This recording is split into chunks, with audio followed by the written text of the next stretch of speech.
Chapter 4. Old Azarius's manner of welcoming people was a silent rhapsody. Ecstatically beaming, slowly, tenderly, he would take your hand between his soft palms, hold it thus as if it were long-sought treasure or a sparrow all fluff and heart, in moist silence peering at you while with his beaming wrinkles rather than with his eyes, and then very slowly the silvery smile would start to dissolve, the tender old hands would gradually release their hold, a blank expression replaced the fervent light of his pale fragile face, and he would leave you as if he had made a mistake, or as if, after all, you were not the loved one whom the next moment he would espy in another corner, and again the smile would dawn, again the hands would enfold the sparrow, and again it would all dissolve. Some 20 prominent representatives of the university, some of them Dr. Alexander's recent passengers, were standing or sitting in the spacious, more or less glittering drawing room. Not all of the lamps were lit under the green cumuli and the cherubs of its ceiling, and perhaps half a dozen more coexisted in the adjacent music room, for the old gentleman was a mediocre harpist, à ses heures, and liked to fix up trios with himself as hypnotist, and have some great musician do things to the piano, after which the very small and not overabundant sandwiches, and some triangled bouchées, which fondly believed had a special charm of their own due to their shape, were passed around by two maids and his unmarried daughter, who smelt vaguely of eau de cologne and distinctly of sweat. Tonight, in the low of these dainties, there were tea and hard biscuits, the tortoiseshell cat stroked alternately by Professor Chemistry, and Hedron, the mathematician, lay on the dark, shining Bechstein. As the dry-leaf touch of Gleeman's electric hand, the cat rose like boiling milk and proceeded to purr intensively, but the little medievalist was absent-minded and wandered away. Economics, divinity, and modern history stood talking near one of the heavily draped windows. A thin but virulent draught was perceptible in spite of the drapery. Dr. Alexander had sat down at a small table, had carefully removed to its northwestern corner the articles upon it, a glass ashtray, a porcelain donkey with panniers for matches, a box made to mimic a book, and was going through a list of names, crossing out some of them by means of incredibly sharp pencil. The president hovered over him in a mixed state of curiosity and concern. Now and then Dr. Alexander would stop to ponder, his unoccupied hand cautiously stroking the sleek fair hair at the back of his head. "What about Ruffel? Political science?" asked the president. "Could you not get him?" "Not available," replied Dr. Alexander, apparently arrested. "For his own safety, I am told." "Let us hope so," said the old Azarius thoughtfully. "Well, no matter, I suppose we may start." Edmund Burette, rolling his big brown eyes, was telling phlegmatic fat person Drama of the bizarre sight he had witnessed. "Oh yes," said Drama. "Art students. I know all about it." "Ils ont des toupets importants," said Burette. "Or merely obstinacy. When young people cling to tradition, they do so with as much passion as the riper man shows with demolishing it. They broke into the Klumba pigeon-hole, as well-known theater, since all the dancing halls proved closed. Perseverance. "I hear that the Parliament and the Zud Court of Justice are still burning," said another professor. "You hear wrongly," said Drama, "because we are not talking of that, but of the sad case of history encroaching upon the annual ball. They found provision of candles and danced on the stage," he went on, turning again to Burette, who stood with his stomach protruding from both hands thrust deep into his trouser pockets, "before an empty house, a picture which has a few nice shadows." "I think we may start," said the president, coming up to them and then passing through Burette like a moonbeam to notify the other group. "Then it is admirable," said Burette, as he suddenly saw the thing in a different light. "I do hope the Prouvers Gosselins had some fun." "The police," said Drama, "dispersed of them about an hour ago. But I presume it was exciting while it lasted. I think we may start in a moment," said the president confidently as he drifted past them again. His smile gone long ago, his shoes faintly creaking, he slipped in between Yanovsky and the Latinist and nodded yes to his daughter, who was showing him surreptitiously a bowl of apples through the door. "I have heard him from two sources. One was Burette, the other Burette's presumable informer, and Yanovsky, and sank his voice so low that the Latinist had to bring down and lend him a white fluffed ear. "I have heard another version," the Latinist said, slowly and bending. "They were caught while attempting to cross the frontier. One of the cabinet ministers, whose identity is not certain, was executed on the spot, but," he subdued his voice as he named the former president of the state, "was brought back and imprisoned." "No," said Yanovsky. "Not ministers. He is all alone like King Lear." "Yes, this will do nicely," said Dr. Azarius with sincere satisfaction to Dr. Alexander, who had shifted some of the chairs and had brought in a few more, so that by magic the room had assumed the necessary poise. The cat slid down from piano and slowly walked out, on the way brushing for one mad instant against the pencil-striped trouser leg of Gleeman, who was busy peeling a dark red Bourbouk apple. Orlick, the zoologist, stood with his back to the company as he intently examined, at various levels and from various angles, the spines of books on the shelves beyond the piano, now and then pulling out one which showed no title, and hurriedly putting it back. They were all Zweibacks, all in German poetry. He was bored and had a huge, noisy family at home. I disagree with you there, with both of you, the professor of modern history was saying. My client never repeats herself, at least not when people are all agog to see the repetition coming. In fact, it is only unconsciously that Cleo can repeat herself, because her memory is too short. As with so many phenomena of time, recurrent combinations are perceptible as such only when they cannot affect us anymore, when they are imprisoned, so to speak, in the past, which is the past, just because it is disinfected. To try to map out our tomorrows with the help of data supplied by our yesterdays means ignoring the basic element of future, which is the complete non-existence. The giddy rush of the present into this vacuum is mistaken by us for irrational movement. Pure Krugism, murmured the professor of economics. To take example, continued historian without noticing the remark. No doubt we can single out occasions in the past that parallel our own period, when the snowball of an idea had been rolled and rolled by the red hands of schoolboys, and got bigger and bigger until it became a snowman, and a crumpled top hat set askew with the broom perfunctorily affixed to his armpit, and then suddenly the bogey eyes blinked, and the snow turned to flesh, and the broom became a weapon, and a full-fledged tyrant beheaded the boys. Oh yes, a parliament of senate has been upset before, and it is not the first time that an obscure and unlovable but marvelous obstinate man has gnawed his way into the bowels of a country. But to those who watch these events and would like to ward them, the past offers no clues, no modus vivendi, for the simple reason that it had none itself when toppling over the brink of present into the vacuum it eventually filled. If this be so, said the professor of divinity, then we go back to the fatalism of inferior nations and disown the thousands of past occasions when the capacity to reason and act accordingly proved more beneficial than skepticism and submission would have been. Your academic distaste for applied history rather suggests its vulgar utility, I'm afraid, my friend. Oh, I was not talking of submission or anything in that line. This is an ethical question for one's own conscience to solve. I was merely refuting your contention that history could predict what Paduch would say or do tomorrow. There can be no submission, because the very fact of our discussing these matters implies curiosity, and curiosity in its turn is subordination in its purest form. Speaking of curiosity, can you explain the strange infatuation of our president for that pink-faced gentleman yonder, the kind gentleman who brought us here? What is his name? Who is he? One of Mailer's assistants, I think. A laboratory worker or something like that, said the economics. At last term, said the historian, we saw a stuttering imbecile being mysteriously steered into the chair of podology, because he happened to play the indispensable contrabass, and how the man must be a Satan of persuasiveness, considering that he has managed to get Krug to come here. Did he not use, asked the professor of divinity with a mild suggestion of slyness, did he not use somewhere that simile of the snowball and the snowman's broom? Who, asked historian, who used it? That man? No, said the professor of divinity, the other. The one who is so hard to get. It is curious the way ideas he expressed 10 years ago. They were interrupted by the president, who stood in the middle of the room asking for attention and lightly clapping his hands. The person whose name had just been mentioned, Professor Adam Krug, the philosopher, was seated somewhat apart from the rest, deep in a cretoned armchair, with his hairy hands on his arms.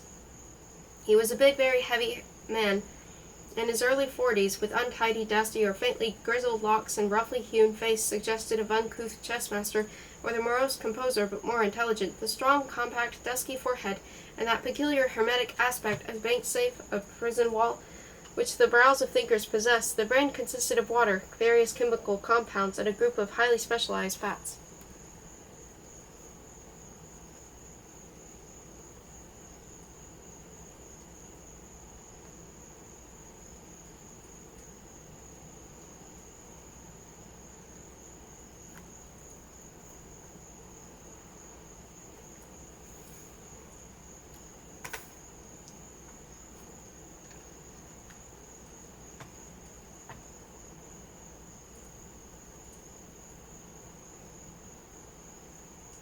The pale, steely eyes were half closed in their squarish orbits under the shaggy eyebrows which had protected them once from the poisonous droppings of extinct birds.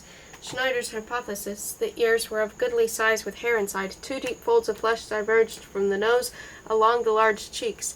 The morning had been shaveless. He had wore a badly creased dark suit and a bow tie, always the same. Hyssop violet with pure white in the type, here Isabella, interneural macules, the crippled left hindwing. The not-so-recent collar was of low open variety, i.e. with a comfortable triangular space for his namesake's apple. Thick-soled shoes and old-fashioned black spats were the distinctive characters of his feet. What else? Oh yes, the absent-minded bear of his forefinger against the arm of his chair. Under this visible surface, his silk shirt enveloped his robust torso and his hired hips. It was tucked deep into his long underpants, which, in their turn, were tucked into his socks. It was rumored, he knew, that he wore none, hence the spats. But that was not true. They were in fact nice, expensive lavender silk socks. Under this was the warm white skin. Out of the dark and ant trail, a narrow capillary caravan went up the middle of his abdomen to end at the brink of his navel, and a blacker and denser growth was spread-eagled upon his chest. Under this was a dead wife and a sleeping child. The president bent his head over a rosewood bureau, which had been drawn by his assistant into a conspicuous position. He put on his spectacles, using one hand, shaking a silvery head to get their brows into place, and proceeded to collect, in quaint tap-tap, the papers he had been counting. Dr. Alexander tiptoed into a far corner where he sat down on the introduced chair. The president put down his thick, even batch of typewritten sheets, removed his spectacles, and, holding them away from his right ear, began his preliminary speech. Soon Krug became aware that he was a kind of focal center in respect to Argus-eyed room. He knew that except for 2 people in the assembly, Hedron, perhaps, Orlick, nobody really liked him. To each or about each of his colleagues he had said at one time or another something impossible to recall in this or that case, and difficult to define in general terms, some careless, bright, and harsh trifle that had grazed a stretch of raw flesh. Unchallenged and unsought, a plump, pale, pimply adolescent entered a dim classroom and looked at Adam, who looked away. I have called you together, gentlemen, to inform you of certain very grave circumstances which it would be foolish to ignore. As you know, our university has been virtually closed since the end of last month. I have now been given to understand that unless our intentions, our program, and conduct are made clear to the ruler, this old and beloved organism, will cease to function altogether, and some other institution with some other staff be established in its stead. In other words, the glorious edifice which those bricklayers, science, and administration have built stone by stone during centuries will fall. It will fall because of our lack of initiative and tact. At the 11th hour, a line of conduct has been planned which I hope may prevent the disaster. Tomorrow it might have been too late. You all know how distasteful the spirit of compromise is to me, but I do not think the gallant effort in which we all join can be branded by that obnoxious term. Gentlemen, when a man has lost a beloved wife, when an animal has lost his feet in the aging ocean, when a great executive sees the work of his life shattered to bits, he regrets too late. So let us not by our own fault place ourselves in the position of the bereaved lover, of the admiral whose fleet is lost in the raging waves, or the bankrupt administrator. Let us take our fate like a flaming torch into both hands. First of all, I shall read you a short memorandum, a kind of manifesto if you wish, which is to be submitted to the government and duly published. And here comes the second point I wish to raise, a point which some of you have already guessed. In our midst we have a man, a great man, let me add, who by a singular coincidence happened in bygone days to be the schoolmate of another great man, the man who leads our state. Whatever political opinions we hold, and during my long life I have shared most of them, it cannot be denied that a government is a government, and as such cannot be expected to suffer a tactless demonstration of unprovoked dissension or indifference. What seemed to us a mere trifle, the mere snowball of a transient political creed gathering no moss, has assumed enormous proportions, has become a flaming banner while we were blissfully slumbering in the security of our vast libraries and expensive laboratories. Now we are awake. The awakening is rough, I admit, but perhaps this is not solely the fault of the burglar. I trust the delicate task of wording this had been prepared. This historical paper, which we all will promptly sign, had been accomplished with a deep sense of enormous importance this task presents. I trust, too, that Adam Krug will recall his happy school days and carry this document in person to the ruler, who I know will appreciate greatly the visit of a beloved and world-famous former playmate, and thus will lend a kinder ear to our sorry plight and good resolutions than he would if this miraculous coincidence had not been granted us. Adam Krug, will you save us? Tears stood in the old man's eyes, and his voice had trembled while uttering this dramatic appeal. A page of foolscap skimmed off the table and gently settled on the green rose of the carpet. Dr. Alexander noiselessly walked over to it and restored it to the desk. Orlick, the old zoologist, opened a little book lying next to him and discovered that it was an empty box with a lone pink pepper in the bottom. "You are the victim of a sentimental delusion, my dear Azorius," said Krug. "What I and the toad hoard en fait de souvenirs d'enfance is the habit I had of sitting upon his face." There was a sudden crash of wood against wood. The zoologist had looked up at the same time, put down Buxom biblioformis with too much force. A hush followed. Dr. Azorius slowly sat down and said in a changed voice, "I do not quite follow you, Professor. I do not know whom the word or name you used refers to, and what you mean by recalling that singular game, probably some childish tussle, lawn tennis or something like that." "Toad was his nickname," said Krug, "and it is doubtful whether you would call it lawn tennis, or even leapfrog for that matter. He did not. I was something of a bully, I am afraid, and I used to trip him up and sit upon his face, a kind of rest cure." "Please, my dear Krug, please," said the president, wincing. "This is questionable taste. You are boys at school, and boys will be boys, and I am sure you have many enjoyable memories in common, discussing lessons or talking of your grand plans for the future as boys will do." "I sat upon his face," said Krug stolidly, "every blessed day for about 5 school years, which makes, I suppose, about 1,000 sittings." Some looked at their feet, others at their hands, others again got busy with cigarettes. The zoologist, after showing a momentary interest in the proceedings, turned to a newfound bookcase. Dr. Alexander negligently avoided the shifting eye of old Azorius, who apparently was seeking help in that unexpected quarter. "The details of the ritual," continued Krug, but was interrupted by the ching-ching of the little cowbell, a Swiss trinket that the old man's desperate hand had found on the bureau. "All this is quite irrelevant," cried the president. "I really must call you to order, my dear colleague. We have wandered away from the main—" "But look here," said Krug, "really I have not said anything dreadful, have I? I do not suggest, for instance, that the present face of the toad remains after 25 years in the immortal imprint of my weight. In those days, although thinner than I am now," my president had slipped out of his chair and fairly ran towards Krug. "I have remembered," he said with a catch in his voice, "something I wanted to tell you, and most important, Sub Rosa. Will you please come with me into the next room for a minute?" "All right," said Krug, heaving out of his armchair. The next room was the president's study. Its tall clock had stopped at 6:15. Krug calculated rapidly, and the blackness inside him sucked at his heart. "Why am I here? Shall I go home? Shall I stay? My dear friend, you know very well my esteem for you, but you are a dreamer, a thinker. You do not realize the circumstances. You say impossible, unmentionable things. Whatever we think of that person, we must keep it to ourselves. We are in deathly danger. You are jeopardizing everything." Dr. Alexander, whose courtesy, assistance, and savoir-faire were really supreme, slipped in an ashtray which he placed at Krug's elbow. "In that case," said Krug, ignoring the redundant article, "I have to note with regret that the tact you mentioned was but its helpless shadow, namely an afterthought. You ought to have warned me, you know, for reasons I still cannot fathom. You intended to ask me to visit the—" "Yes, to visit the ruler," interpolated Azorius hurriedly. "I am sure that when you take cognizance of the manifesto and the reading of which has been so unexpectedly postponed."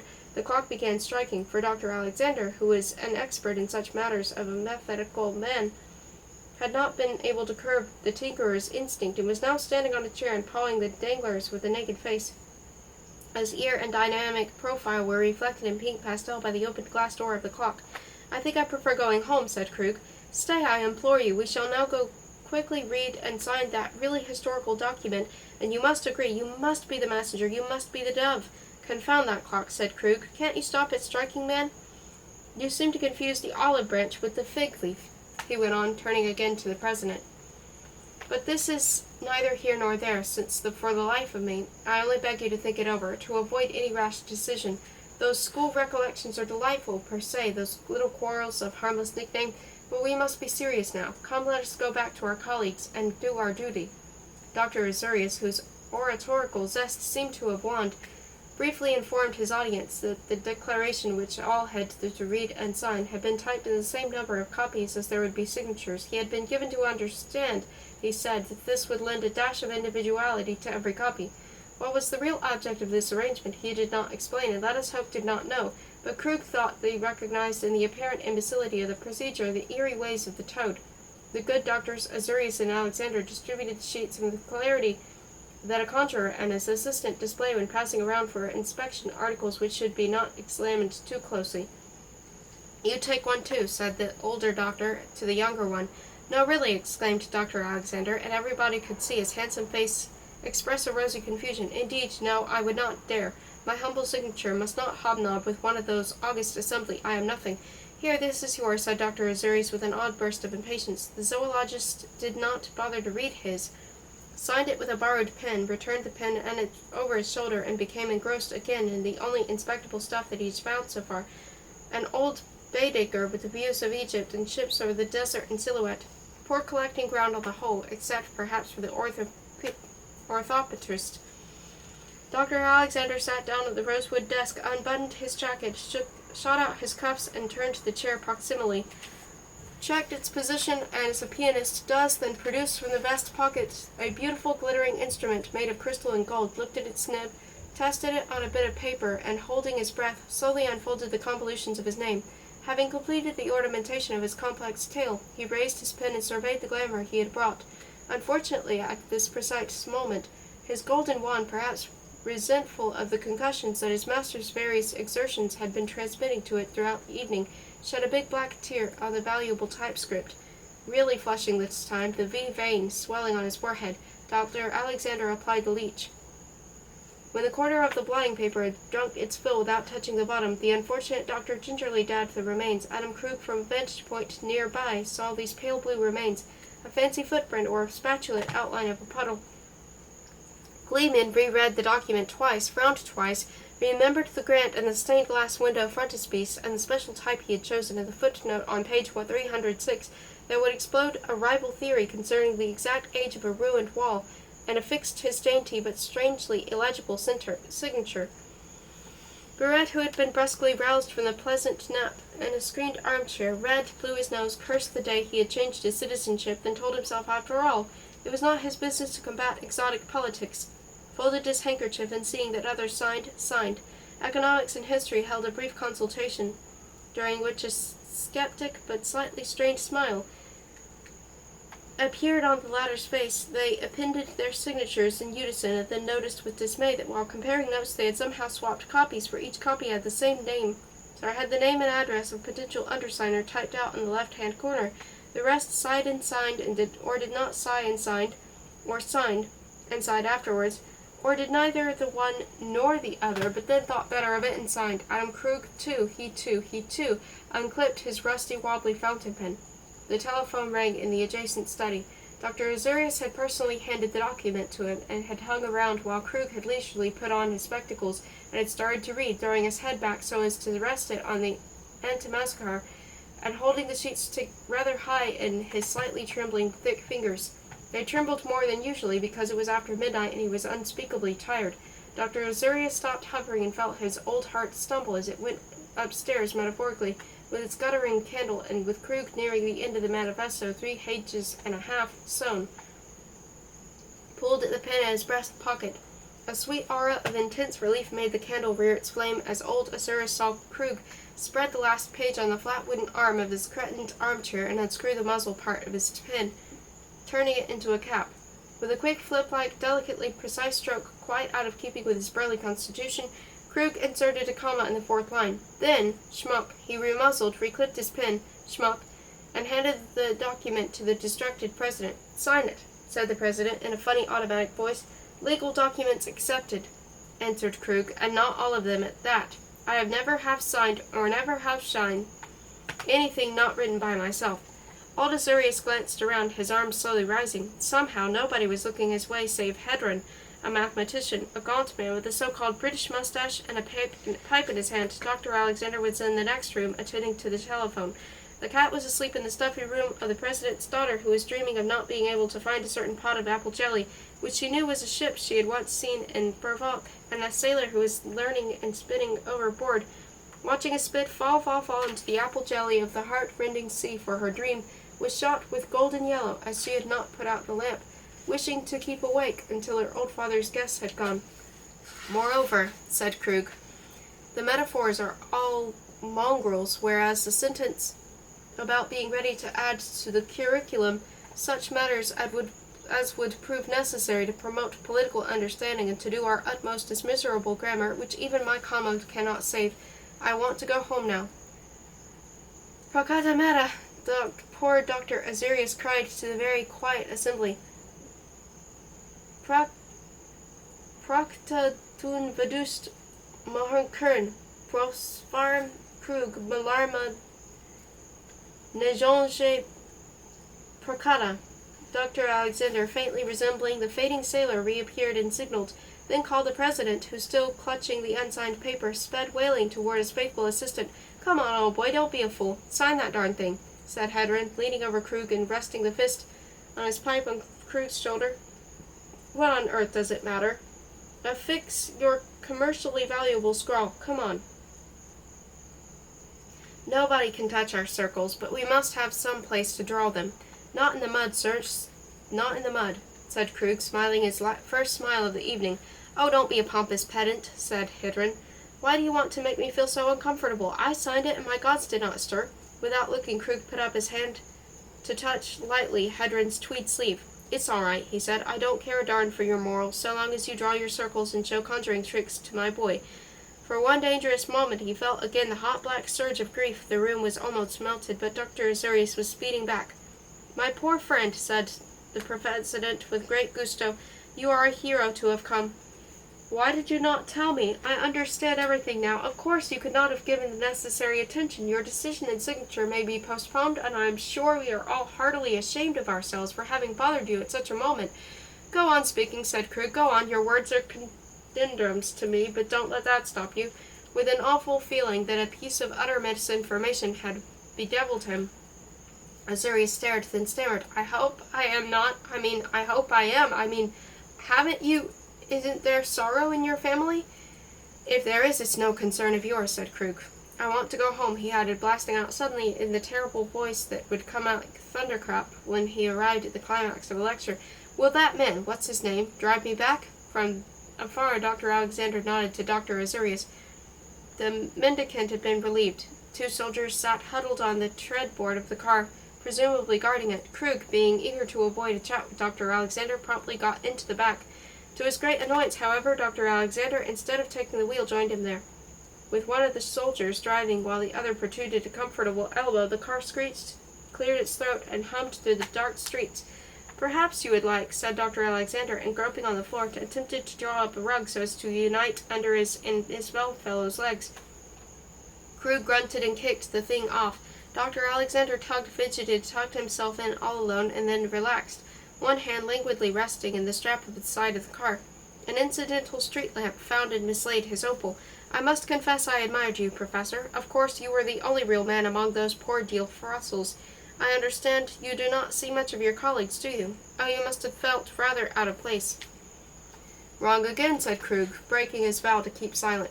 I esteem my colleagues as I do my own self. I esteem them for 2 things, because they are able to find perfect felicity in specialized knowledge, and because they are not apt to commit physical murder. Dr. Alexander mistook this for one of the obscure quips which he had been told Adam Krug liked to indulge in, and laughed cautiously. Krug glanced at him through the running darkness and turned away for good.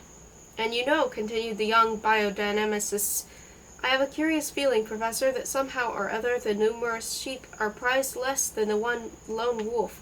I wonder what is going to happen next. I wonder, for instance, what would be your attitude if our whimsical government with apparent inconsistency ignored the sheep but offered the wolf the most munificent position imaginable. It is a passing thought, of course, and you may laugh at the paradox. The speaker briefly demonstrated the way it might be done, but this and other possibilities, perhaps of quite opposite nature, somehow or other come to the mind. You know, when I was a student and lived in a garret, my landlady, the wife of the grocer below, used to insist that I should end by setting the house on fire. So many candles did I burn every night, while poring over the pages of your admirable in every respect.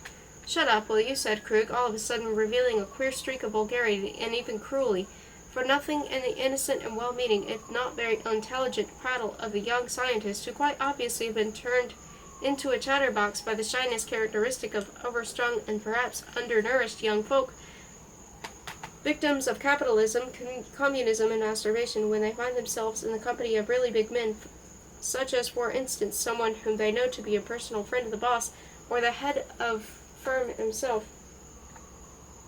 or even the head's brother-in-law, Golevich, and so on, warranted the rudeness of this interjection, which interjection, however, the effect of ensuing complete silence for the rest of the trip. Only when the somewhat roughly driven car swerved into Paragon Lane did the unrestful young man, who realized no doubt the bewildered state of the mind of the widower, open his mouth again. "Here we are," he said genially. "I hope you have your sasamka latchkey. We must be dashing back, I'm afraid. Good night. Happy dreams. Proszę jocose adieu." The car vanished while the square echo of its slammed door was still suspended in mid-air like an empty picture frame of ebony. But Krug was not alone. A thing that resembled a helmet had rolled down the steps of the porch and lay at his feet. Close up, in the farewell shadows of the porch, his moon-white monstrosity padded shoulder in pathetic disharmony with his slender neck, a youth dressed up as an American football player stood in one last deadlock with a sketchy little Carmen, and even the sum of their years was at least 10 less than the spectator's age. Her short black skirt with its suggestion of jet and petal half veiled the quaint garb of her lover's limbs. A spangled wrap drooped from her left hand, and the inner side of her limp arm shone through the black gauze. Her other arm circled up and around the boy's neck, and tense fingers were thrust from behind into his dark hair. Yes, one distinguished everything, and even the short, clumsily lacquered fingernails, the rough schoolgirl's knuckles. He, the tackler, held lagoon and brittle shoulder blade, and a small rhythmical hip, his throbbing coils through which the glowing globules were traveling in secret, and her eyes were closed. "I am really sorry," said Krug, "but I have to pass. Don't j'étais Zankoriv. Please do excuse me." They separated, and he caught a glimpse of her pale, dark-eyed, not very pretty face with its glistening lips as she slipped under his door-holding arm, and after one backward glance from the first landing, ran upstairs, trailing her wrap with all its constellation, Cepheus and Cassiopeia, in their eternal bliss, and the dazzling tier of Capella and Polaris, the snowflake on the grisly fur of the cub, the swooning galaxies, those mirrors of infinite space, qui my friend blaze, as they did you, and where Olga is not, but where mythology stretches on strong circus nets, lest thought in its ill-fitting tights should break its old neck instead of rebouncing with a hep and a hop, hopping down again into this urine-soaked dust to take that short run with a half pirouette in the middle and display the extreme simplicity of heaven in the acrobat's amphorical gesture. The candidly open hands that start a brief shower of applause while he walks backwards, and when, reverting to virile manners, catches the little blue handkerchief which his muscular flying mate, after her own exertions, takes from her, heaving her hot bosom, heaving more than her smile suggests, and tosses to him, so that he may wipe the palms of his aching, weakening hands. Chapter 5.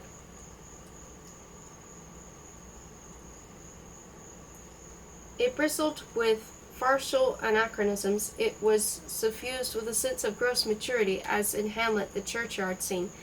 Its somewhat meager setting was patched up with odds and ends from other later plays, but still the recurrent dream we all know, finding ourselves in the old classroom with our homework not done because of our having unwittingly missed 10,000 days of school, was in Krug's case a fair rendering of the atmosphere of the original version. Naturally, the script of daytime memory is a far more subtle in regard to factual details, since a good deal of cutting and trimming and conventional recombination was to be done by the dream producers, of whom there are to be usually several, mostly illiterate and middle class and pressed by time. But a show is always a show, and the embarrassing return to one's former existence, with the off-stage passing of years translated in terms of forgetfulness, truancy, and efficiency, is somewhat better enacted by popular dream than by the scholarly precision of memory. But is it really as crude as all that? Who is behind the timid producers? No doubt this desk at which Krug finds himself sitting has been hastily borrowed from a difficult set, and is more like the general equipment of the university auditorium than like the individual affair of Krug's boyhood, with its smelly prunes, rust, ink hole, and the penknife scars on its lid, which could bang, and that special ink stain on the shape of Lake Malheur. No doubt, too, there is something wrong about the position of the door, and some of Krug's students, vague soups, Danes today, Romans tomorrow, have been hurriedly rounded up to fill gaps left by those of his schoolmates who proved less neurogenic than others.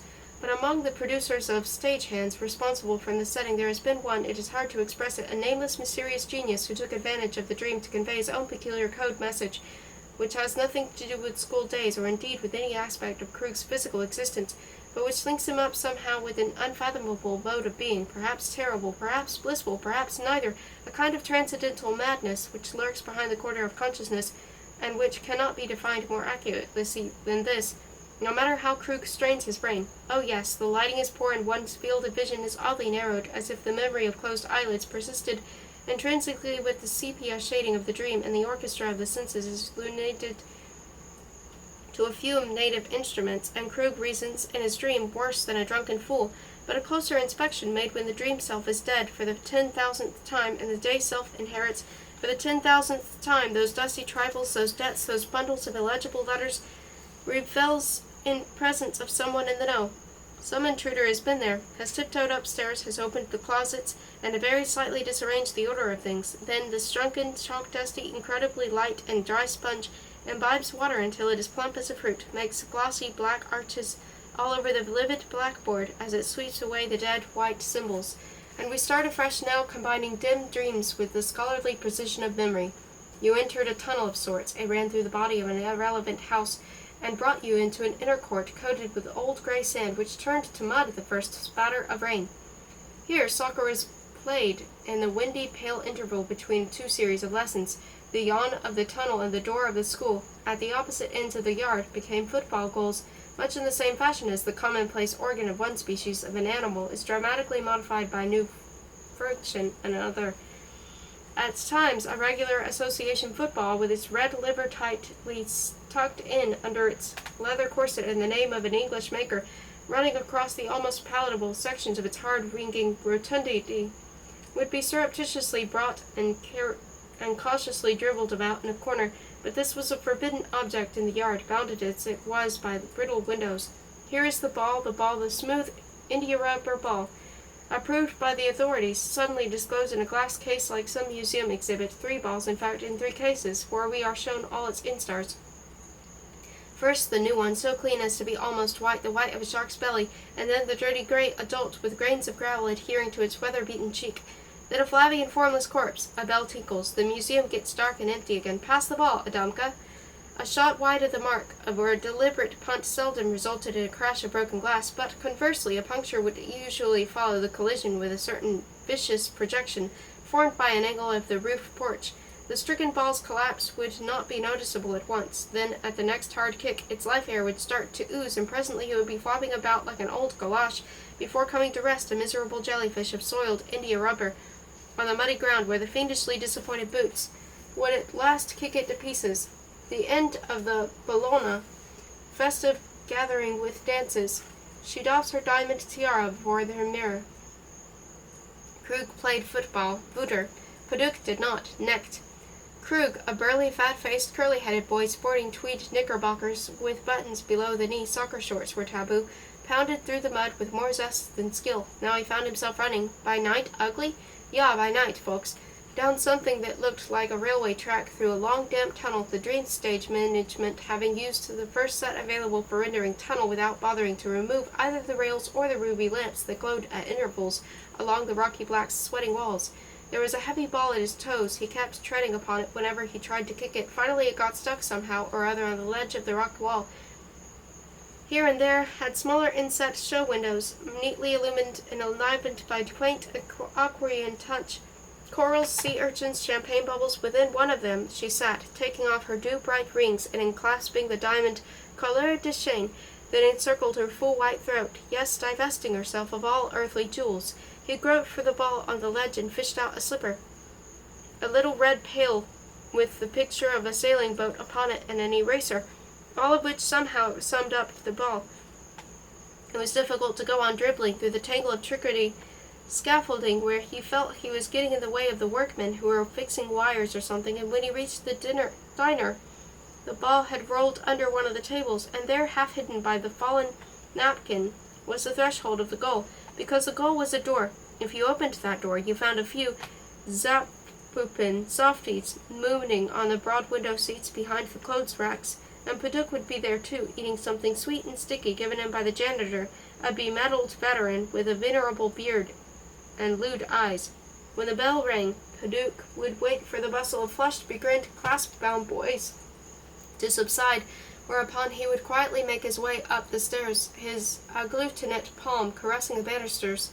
Krug, whom the putting away of the ball had detained, there was a big box for playthings and fake jewelry under the stairs, overtook him and pinched his plump buttocks in passing. Krug's father was a biologist of considerate repute. Paduk's father was a minor inventor, a vegetarian, a theosophist, a great expert in cheap Hindu lore, and at one time seems to have been in the printing business, printing mainly the works of cranks and frustrated politicians. Paduk's mother, a flaccid, lymphatic woman from the marshland, had died in childbirth, and soon after this the widower had married a young cripple for whom he had been devising a new type of braces. She survived him, braces and all, and is still limping about somewhere. The boy Paduk had a pasty face and a grey-blue cranium with bumps. His father had shaved his head for him personally once a week. Some kind of mystic ritual, no doubt. It is not known how the nickname Toad originated, for there was nothing in the face suggestive of the animal. It was an odd face with all its features in their proper position, but somehow diffuse and abnormal, as if the little fellow had undergone one of those facial operations when the skin is borrowed from some other part of the body. The impression was due perhaps to the motionless cast of his features. He never laughed, and when he happened to sneeze, he had a way of doing it with a minimum of contraction and no sound at all. His small dead white nose and neat blue galatea made him resemble Enlaid, the wax schoolboys in the shop windows of tailors, but his hips were much plumper than those of the mannequins, and he walked with a slight waddle and wore sandals, which used to provoke a good deal of caustic comment. Once, when he was being badly mauled, it was discovered that he had, right against the skin, a green undershirt, green as a billiard cloth and apparently made of the same texture. His hands were permanently clammy. He spoke a curiously smooth nasal voice with a strong northwestern accent, and had an irritating trick of calling his classmates by anagrams of their names. Adam Krug, for instance, was Gummakrad or Dramaguk. This he did not from any sense of humor, which he totally lacked, but because, as he carefully explained to new boys, one should constantly bear in mind that all men consist of the same 25 letters variously mixed. Such traits would have been readily excused if he had been a likable fellow, a good pal, a cooperative vulgarian, or a peasantly queer boy with most matter-of-fact muscles. Krug's case, Paduk, in spite of his oddities, was dull, commonplace, and insufferably mean.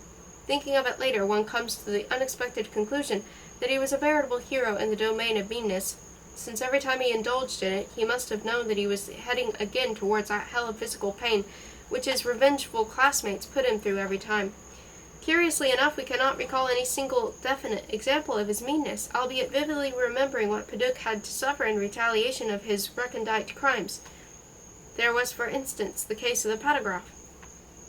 He must have been 14 or 15 when his father invented this only contraption of his, which was destined to have some commercial success. It was a portable affair looking like a typewriter, made to reproduce with repellent perfection the hand of its owner. You supplied the inventor with numerous specimens of your penmanship. He would study the strokes and linkage, and then turn you out your individual pantograph. The resulting script copied exactly the average tone of your handwriting, while the minor variations of each character were taken care of by the several keys serving each letter. Punctuation marks were carefully diversified within the limits of this or that individual manner, and such details as spacing and what experts call clines were so rendered as to mask mechanical regularity, although of course a close examination of the script never failed to reveal the presence of a mechanical medium. A good deal more or less foolish deceit could be practiced. You could, for instance, have your pantograph based on the handwriting of a correspondent, and then play all kinds of pranks on him and his friends. Despite this inane undertow of clumsy forgery, the thing that caught the fancy of the honest consumer, devices which in some curious new way imitate nature, are attractive to simple minds. A really good pantograph reproducing a multitude of shades was a very expensive article. Orders, however, poured in, and one purchaser after another enjoyed the luxury of seeing the essence of an incomplex personality distilled by the magic of an elaborate instrument.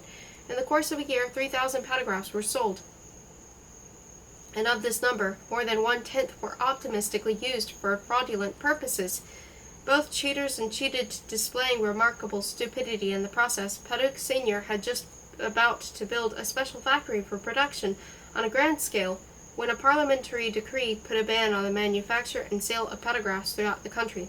Philosophically speaking, the pantograph subsisted as an equalist symbol, as a proof of the fact that a mechanical device can reproduce personality, and that quality is merely the distribution aspect of quantity. One of the first samples issued by the inventor was a birthday present for his son. Young Paduk applied it to the needs of homework.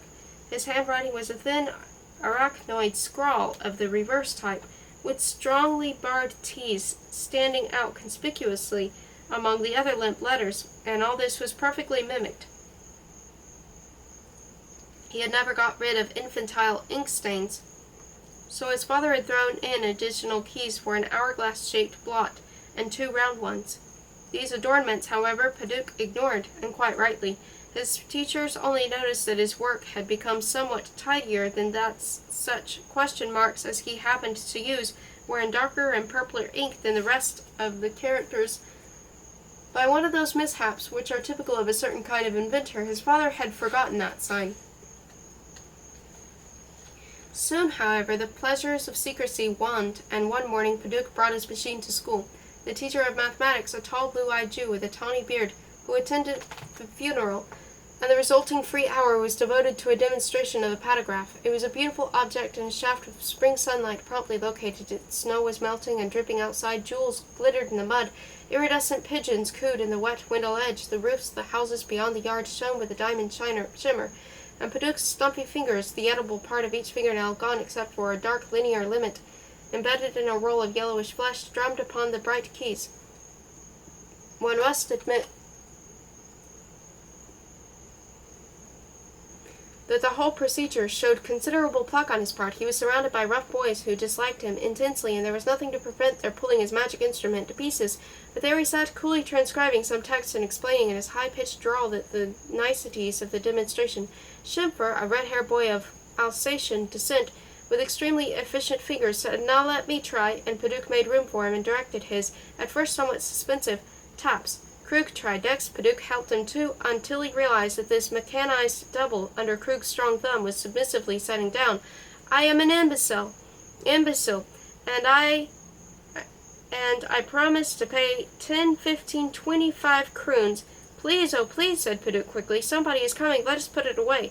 He clapped it into the desk, pocketed the key, and hurried to the lavatory, as he always did when he got excited. Krug conferred with Schimpfer, and a simple plan of action was devised. After lessons, they coaxed Paduk into giving them another look at the instrument. As soon as its case was unlocked, Krug removed Paduk and sat upon him,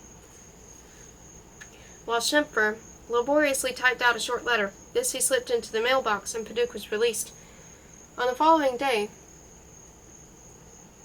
the young wife of the roomy and dithering teacher of history received a note on lined paper with 2 holes punched out on the margin, pleading for a rendezvous. Instead of complaining to her husband, as was expected, this amiable woman, wearing heavy blue veil, waylaid Paduk, told him that he was a big, naughty boy, and with eager jiggle of her rump, which in those days of tight waists looked like an inverted heart, suggested taking a coupe, closed carriage, and driving to a certain unoccupied flat, where she might scold him in peace. Although since the preceding day Paduk had been on the lookout for something nasty to happen, he was not prepared for anything of this particular sort, and actually followed her into the dowdy cab before recovering his wits.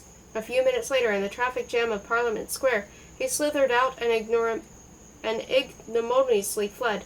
How all these travesta details of amorous doings reached his comrades, it is difficult to conjecture. Anyway, the incident became a school legend. For a few days, Paduk kept away, nor did Schimpfer appear for some time. By an amusing coincidence, the latter's mother had been badly burned by a mysterious explosive that some practical joker had put into her bag while she was out shopping. When Paduk turned up again, he was his usual quiet self, but he did not refer to his pantograph or bring it to school any more.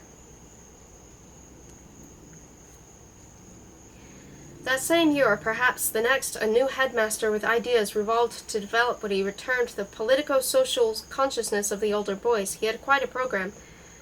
Meetings, discussion, the formation of party groups, lots of things. The healthier boys avoided these gatherings for the simple reason that being held after class or during recess, they encroached upon one's freedom. Krug made violent fun of the fools and chucklers who fell for this civic nonsense. The headmaster, while stressing the purely voluntary nature of attendance, warned Krug, who was at the top of his class, that his individualistic behavior constituted a dreadful example.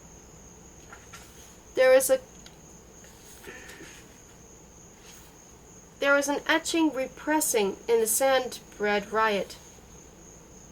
1849, above the headmaster's horsehair couch. Krug did not dream of yielding and stoically ignored the mediocre marks which from that moment fell into his lot, despite his works remaining on the same level. Again the headmaster spoke to him.